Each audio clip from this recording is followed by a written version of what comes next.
Today I'm talking to John Jonczak, a wedding venue owner at The Barn at Heritage Farm in North Carolina. You don't want to miss it. Stay tuned.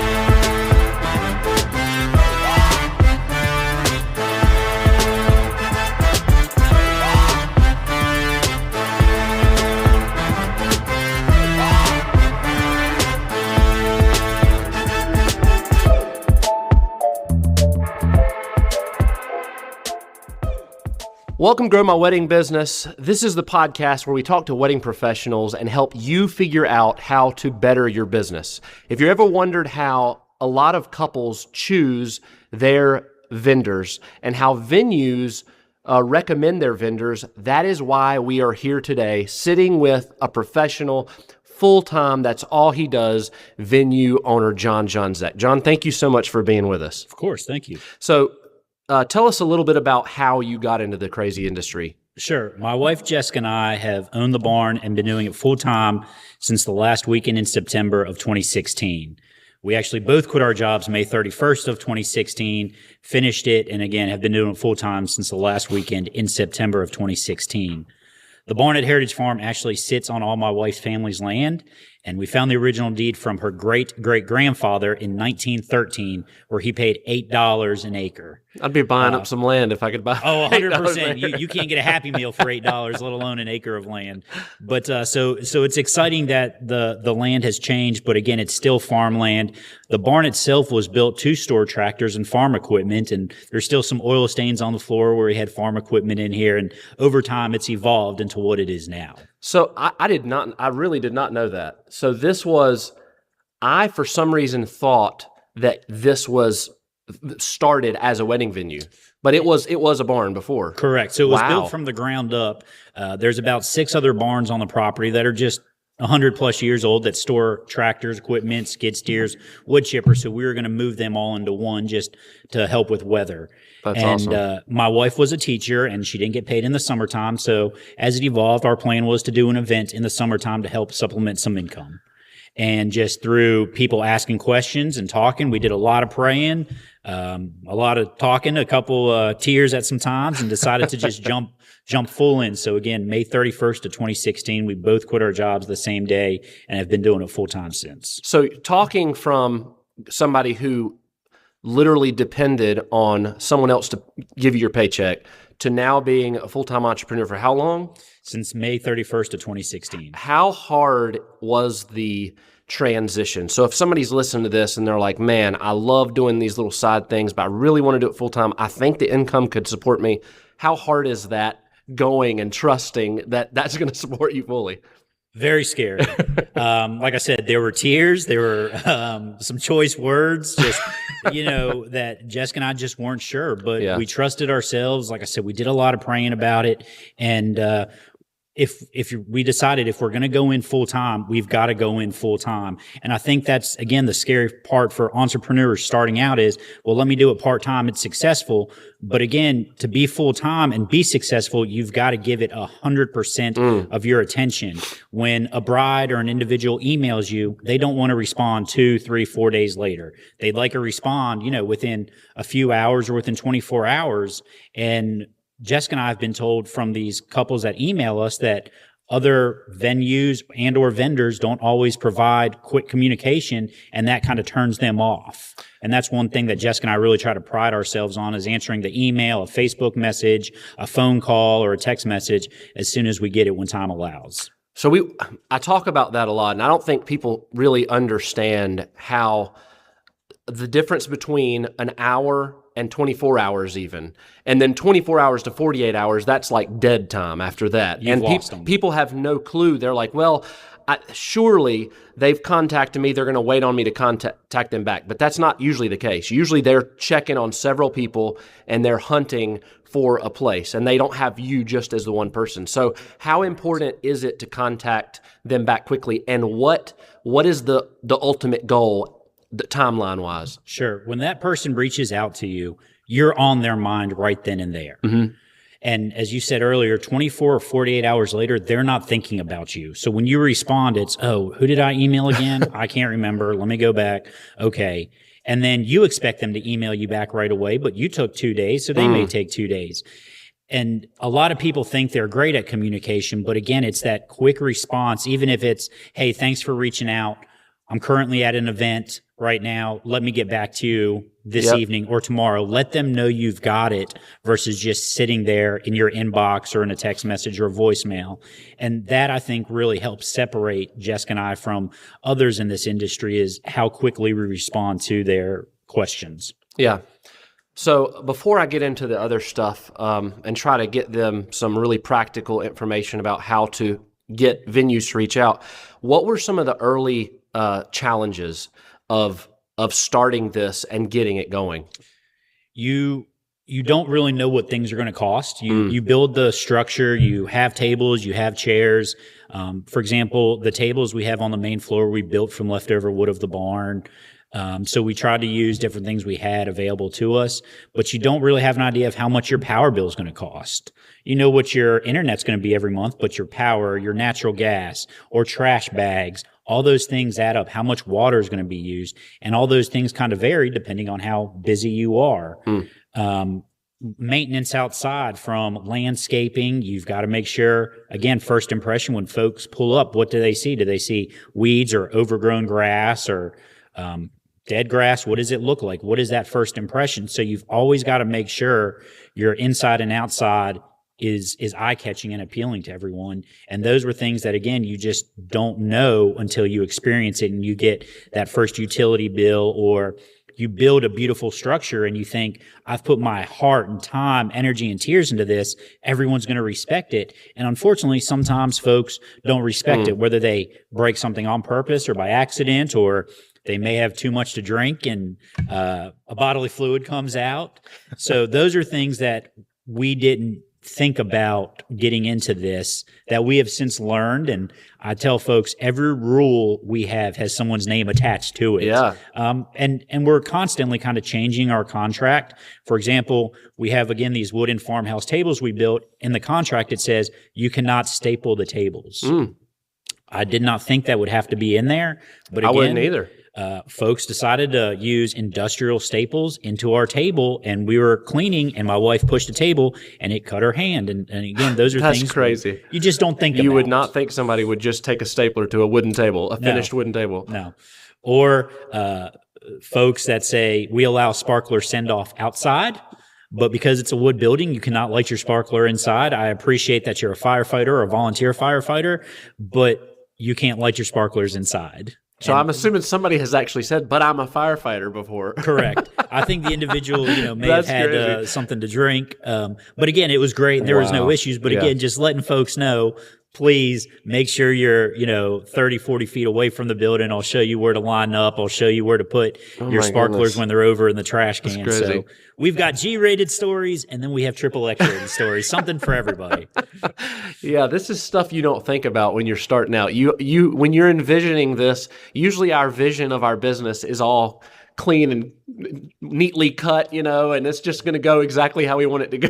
Correct. And that's not the case. And on social media, folks that own any of their business, post the exciting parts, the building a new house, or, you're baking a cake, or beautiful pictures from an event. You don't post the pictures of you on your hands and knees scraping up gum off the floor, or having to go at 2 a.m. to fix a broken windshield or a window, or, the supplies you ordered didn't come in. So now you've got to drive 2 hours away to find the supplies you need to make sure you can deliver on what you promised the couple. Oh my gosh, this is crazy. That could be a whole episode, a storyboard of stories from wedding venues. And I told my wife, when we don't do this anymore, she's going to write an adult-only book. Just because, again, it's stuff you can't make up, and things that we never thought about we would experience until you're in it full time and you experience it. Oh my goodness. So when we talk about venues, that is a big part of officiants and DJs. Our lives, a lot of our income depends on how many venues recommend us. So I want to get into that a little bit. When you have a venue like yours, what are the recommendations that you expect? What do you expect from your vendors before you'll recommend them? Sure. So we feel comfortable recommending folks that have been here before. Okay. There's a lot of great wedding vendors out there, but we as a venue don't feel comfortable recommending whether it's a DJ or a caterer or baker if I've never seen you in action. Baking a cake is fantastic. You may be a great baker, but again, when you come here, are you delivering the cake on time? Are you setting it up? Are you bringing everything you need? Because those are questions that folks, brides ask us, who's cutting the cake? Well, I'm not very sure. I didn't bring the cake. Yeah. Or does the DJ show up to the rehearsal? Did you have that conversation with the DJ? So we, again, recommend folks that have been here before that we have worked with, that we have had zero issues with, and folks that have hired them have had zero issues with. And that way we feel comfortable recommending. We don't say this is the only vendor you have to hire. We try to give you 4 or 5 because other vendors are booked. Budgets are going to be different, their availability. So we try to give you 4 or 5, and it's a good starting point to help brides or couples that are looking for vendors. I think sometimes venues forget that you do this all the time and these brides do not, or these couples that are running your venue don't do this all the time. And so we try to make it as easy as possible and be as helpful as possible to these couples with providing them a list of folks that we recommend and trust. Yeah. So that's a really good point. You want to trust people, so you want to see them in action. What is a good first step if someone has never been here? If someone just started a DJ business and they're really incredible, they did it on the side for a long time, but they're going full time. What is the best first step to get in here, to reach out to you, to actually be able to get in front of you? Sure. So we have a lot of folks, probably 5 or 6 different vendors reach out to us monthly or provide us with business cards, and that's great. But again, until they are here in person, they may have been at other venues working, but until they're here actually working, we just don't feel comfortable saying, call this individual. If brides are saying, hey, I've called everyone on your list or folks you've suggested, do you have any other suggestions? We may say, yes, here's a DJ. We've never worked with him before. He's dropped off some business cards. I don't know anything about him. But here's another contact for you. Providing couples with I don't know or good luck isn't really going to make them feel comfortable. And again, you want to make these couples feel comfortable and trust in you, and again, over communicate that you've not worked with this vendor before. They've given you some business cards. Check them out online, read their reviews, ask them for references. And that way you're providing an answer, but you're putting it back on them to follow up, and they still get to pick who they would like to work with. Okay, that's good. So if you have, if you have a vendor, an officiant DJ, and they had a couple book them and then come to your venue, that's a great first in for you to see them. Fantastic. Okay. One of the things that we've started seeing more of from vendors is drinking on the job. Wow. When couples decide to go with a wedding with alcohol, I don't believe you should be drinking. You're getting paid to do a service. And so that's a very quick way to make sure you're not referred anymore.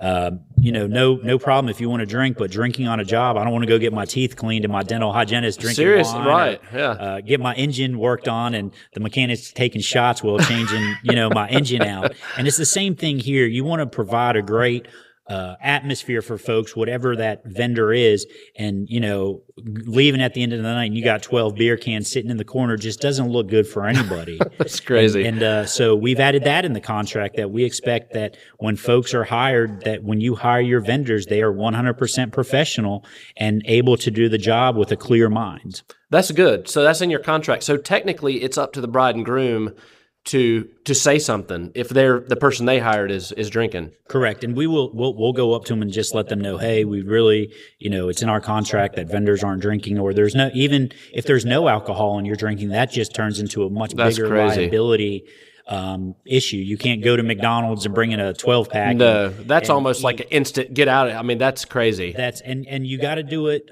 carefully, because you're at someone's wedding and you don't want to ruin their wedding. Yeah. So you've got to talk to them privately, but also make sure they understand what rules they're breaking or the laws.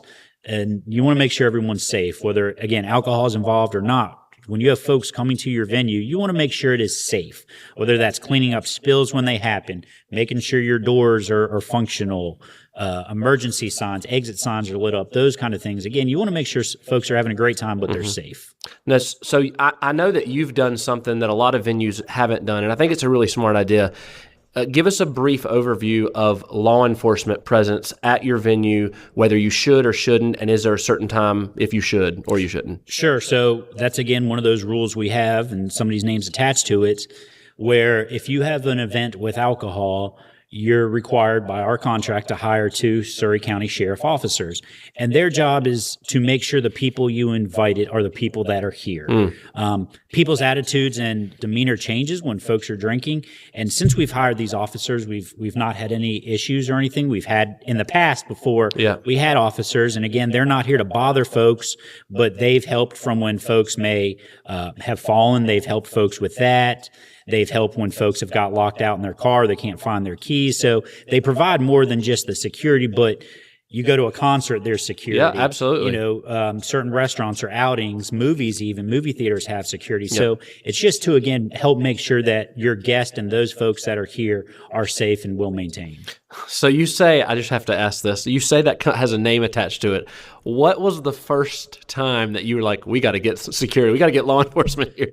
Sure. So we had a wedding. The only folks that work here are my wife, Jessica, and myself, and I was hauling off trash at a wedding, and the bride's dad showed up drunk with a bunch of his buddies, and he was not invited to the wedding. And so when I got that phone call, I told my wife not to handle that. I'll be back. And so I turned around and there was no issue from that, which was wonderful. But again, I don't want to put my wife or anyone here in a situation like that. That takes away from, again, why these folks, these couples are coming together to celebrate such a beautiful thing. Yeah. And so they, as the officers, help with that. And again, when we have proms or other school events, we have officers here. So again, they do a great job. Yeah, I agree. I think that's really something important. And even if somebody doesn't always have law enforcement or security, I think it's definitely something to think about going forward. And some folks, some other venues have asked us about it, and they said they're afraid they're going to lose bookings. Really? That again, comes into mind. But again, for our business, if you don't want those officers here because for whatever reason, then I probably don't want to work with you to host your event. Right. If having officers at your wedding or at whatever event it is causes a problem, then there's plenty of other venues around those folks can go, and we'll book the date with someone else. And that's only if they've got alcohol, right? Correct. Yeah. So to me, that's a one-on-one. That's a giveaway. Like if you've got alcohol, if you're willing to possibly have some people that are disorderly or something like that, it just seems logical to have security. Correct. Just make sure, again, everyone's safe, having a great time. Right. We allow folks to leave their vehicles overnight if they're carpooling. There's plenty of, opportunities and lodging close by for folks to again, make sure they're safe. That's almost a red flag for me if somebody's like, no, I don't want them here, but I do want alcohol. Like, okay, well, you can go somewhere else. Yep, and say, hey, we understand. This is our policy. There's plenty of other venues around in the area. Best of luck in your venue search, and leave it on good terms, And again, everyone's different, but we provide them the information, and if they choose to move forward with it, great. And if not, no problem either. For sure. Yeah. And I think there's a little bit of like a stigma attached to the communication. If somebody like says something that they don't want your venue or something, people get offended really easily nowadays. And as a business owner, like, no offense, whatever you want to do it's your decision. Sure. And a lot of people, even vendors, are taking offense to people. Why didn't they choose me? Because there's plenty of people out there, and they're just not everybody's going to be a fit for you. Correct. Definitely. Since COVID, there's been a huge increase in wedding venues and vendors. Lots and so of them, there's definitely a lot of options out there, and every couple is going to be unique and different on what they view as their perfect wedding, from food to DJ to venue to officiant to flowers. So it's great that they have options, and we try our best to give folks options and what we can do to help work with them and make their day perfect. I think that goes a lot further too, to getting good reviews and people that come back and suggestions and recommendations. When you help somebody, even if it's helping them find another person that does the same thing you do, Correct. We've been no, go ahead. We've been very blessed. We've had a lot of families returning from maybe a sibling got married here, and 2 or 3 years later, their other siblings getting married here. We've had folks have their wedding shower here, then have their wedding, then have a baby shower, then have their child's first birthday. So it's great to see folks returning as they're kind of part of our family for a little bit, and then you see their family growing. It's fantastic. That's awesome. That's really cool. So I want to ask you, how often do couples actually ask for recommendations? Just about every time. Wow. Because again, you've got folks that have recently got engaged, and they may go to weddings, but when you're going to a wedding or an event, you're not thinking about catering or DJs or any of those things or who did the flowers. You're thinking about, hey, I'm out here dancing, having a good time. My buddy got married. This is great. And so again, they come into this. It's overwhelming. Mm-hmm. It's overwhelming. You've just got engaged. Where do you start? Yeah. And so normally the venue is kind of one of the first thing folks book, unless they have a friend in the industry who they've asked if they can work with them on their date. But it's overwhelming, and that's why, again, we're upfront and honest with people that there's a lot of information. Take it all in. We'll answer questions. We'll provide you suggestions. And again, ultimately, it's what works best for you and what your idea of your perfect wedding is. So what makes a vendor especially stand out? Like, I mean, I'm sure in your mind, you've got this list of recommendations, but then surely there are some that you're like, well, if this couple wants the best of the best, I'm going to give them. What makes you choose best of the best? So I think it starts with what we talked about earlier is communication. Are folks responding in a timely fashion, not 3, 4, 5 days later? I think that's one. Appearance when they come to serve the food, or a DJ. We've had some folks, DJs, that show up in jean shorts, short sleeve button downs, and Crocs. Wow. To DJ a formal wedding. At the wedding. Oh my gosh. And again, that's who they hired, and that's fine. But everyone's different on that. So I think how you communicate with folks, your appearance. Are you on time are you communicating, hey, your wedding starts at 5, I'll be here at 3:30, and you're here at 3:30. If you tell folks what time to be present, that you make sure you're here with that, and you tell them you're going to be at a rehearsal, you're here. You don't change it last minute. And we've had some couples tell us, oh yeah, I've got a DJ for the rehearsal. Oh no, I'm sorry, he just called me and said he booked a wedding instead of my rehearsal, but he'll be here for my wedding day.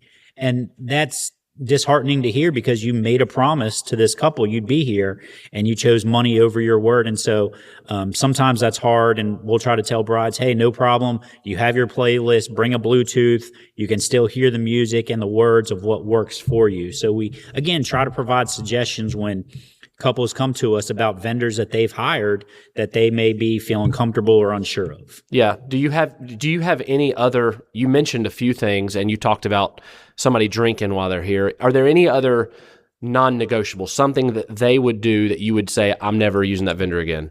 Besides the alcohol and then not showing up on time? Sure. So we've had some DJs where they don't buy the rights to their music. It's not a DJ that we recommended or that we had worked with before, but he didn't buy the rights to his music. So every third song you heard commercials about making a donation to the rainforest, or cream for the bunions on your toes. There's commercials.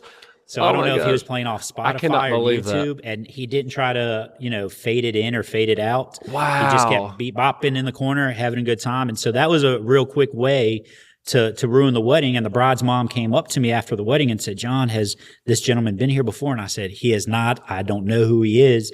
Is he a family friend? And she said, we paid him X amount of money. Do you think we should get our money back? And I said, if you are unhappy with the service he provided, you should have that conversation with him. Again, they hired him. I'm not sure where they found him.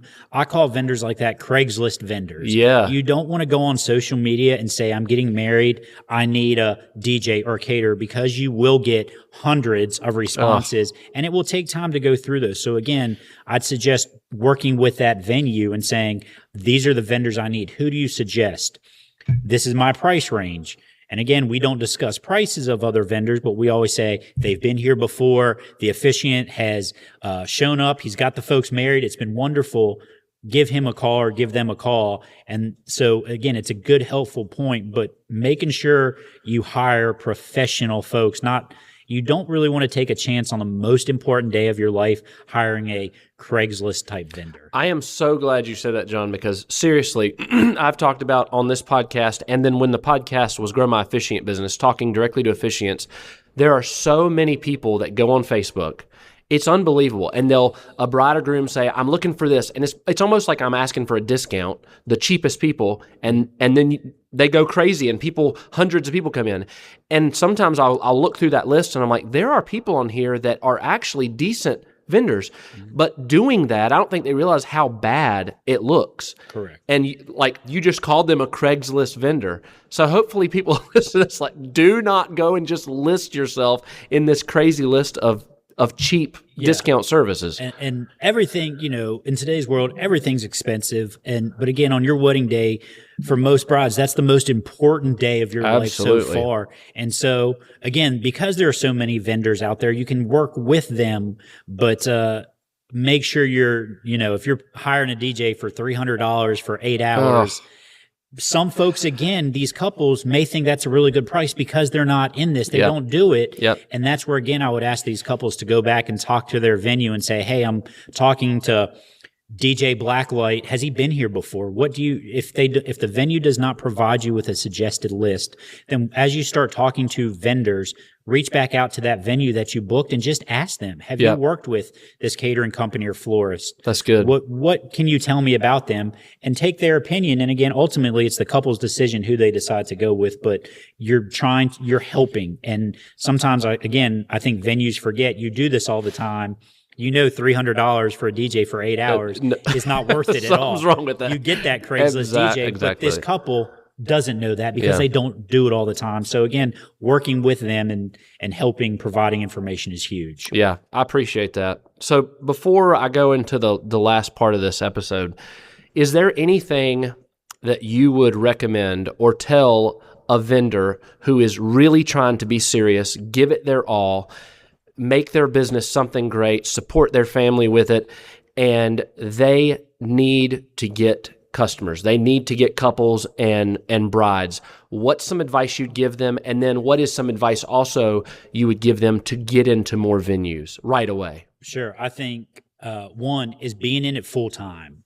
You've got to be in it 24/7. You've got to put all your time, energy, and effort if you really want to make it a full-time gig. And there's some great vendors out there that do it part-time, and they're fantastic at it. But if, again, to your question, if you're wanting to get full-time and be booked every weekend or have multiple events a week, whatever your business is, you've got to be in it all the time, and you've got to be involved in the community. That's a good one. We're members of the Yadkin Valley Chamber of Commerce. We've won a couple of awards from them. We've served on other boards throughout the area. And again, that's helped get our word out there. And people see you in the community. They know you. They begin to trust you. They understand the service you're providing. And you're being helpful. If you're getting into the wedding industry and you think, I'm going to be a wedding DJ, that's great. But there's also birthday parties you can DJ. There's corporate events you can DJs. We've had celebrations of life or funerals here where they've had DJs before. Wow. So just don't think I'm going to be a wedding DJ. There's other type of events that you can provide your service at. Catering, weddings are great, but again, birthday parties, corporate events, celebrations of life, school events are other things you can try to get into. So just don't reach out to venues only, school systems, nonprofits, all those things to get your name out there is huge. Yeah, I have something I call strategic growth partnerships, and that is relationships that go beyond just a relationship between businesses. They're businesses that agree, I'm going to help you and you're going to help me. We're going to tell each other, we're going to tell people about each other. We're going to do whatever we can to help each other grow. How important, once you get into the nitty and gritty daily grind of business, how important are those types of relationships? They're huge. We have great relationship with some local venues. So if we're booked and the couple really likes this area, we suggest call this individual. They're wonderful to work with. They have a beautiful facility. We've been there before. That's awesome. And it's great. And they do the same thing, which again, you help each other. Yeah. So when folks are coming here, they may say, oh, I couldn't get married there, but they may come back for their baby shower or book you for something else versus saying, sorry, I can't help you. Okay, thanks. That leaves a sour taste in their mouth, and you've shut that door from future bookings. So again, be happy, be excited, communicate with these folks, try to provide them some type of solution to their question. And just know you can't always help everyone. Everyone's idea, again, of a perfect wedding is going to be different. So your venue may not fit with their style, but they may be back for a later service. Let me ask you this. This is a little bit of a tricky question. Do you prefer vendors who try to do that and network with you, or would you prefer vendors who just come out, do a great job? I mean, how do you see that in your head, that relationship between vendors and you? Sure. So now that we've been open for 10 plus years and have been, pretty successful, we definitely have some great vendors we work with. In the beginning, as you're learning to work with these vendors, that's kind of a scary part of, you've got this vendor here, you don't know who they are, but you've said you've seen them before, you've been to an event working with couples. So we feel much better when couples for any event book vendors that are on our suggestion list because we know them, we trust them. I don't have to be there to hold their hand. I don't have to tell them, no, you cannot drive your vehicle into the barn to unload your supplies. Again, that's happened before. Wow. And that's crazy. And I trust these folks. And that's huge, again, for any event that you as the venue trust these people that are coming onto your property to provide a great service. Yeah. So relationships really do matter a lot. They are huge in this industry because, again, someone is putting their trust into you to book your business. And so they trust you. You want to help. You want to trust other vendors as well. Yeah, that's great. So lastly, what is some advice that you would give a vendor that has been in this a long time, and I'm sure you might have seen this, and they're going through a season that seems to be a low season, and they're starting to get discouraged, and maybe they don't even realize they're not working as hard, or it's something. What advice would you give them? I'd say one is kind of sit back and just take a deep breath. Just remove yourself and breathe and go back and look. Why were you so successful last year during this season, or what has happened? Is it an increase in venues? Is it an increase in the vendors that you're in, the type of business you're in? And just breathe and see, are you giving it your all? Did you roll off of maybe some community boards you sat on, or are you not as involved because you've taken on other things? And again, there's nothing wrong with reevaluating your business. We have some folks that we started working with in the beginning that have grown their business and now have employees. And that's kind of a scary thing when your name's on that. Do you trust other folks to do the great job and provide the excellent service that you've provided?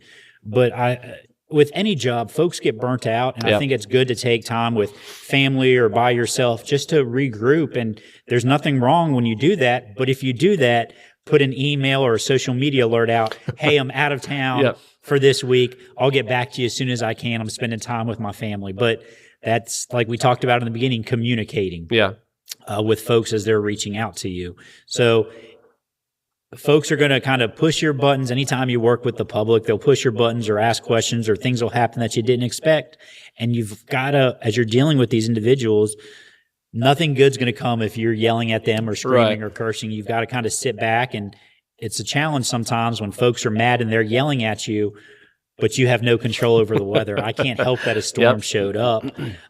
You provide solutions. So again, when folks are upset, whether it's something you did or something you have no control over, listening to them and then trying to provide some type of solution versus saying, I don't know, sorry, can't help you. That's not what they're looking for. Yeah.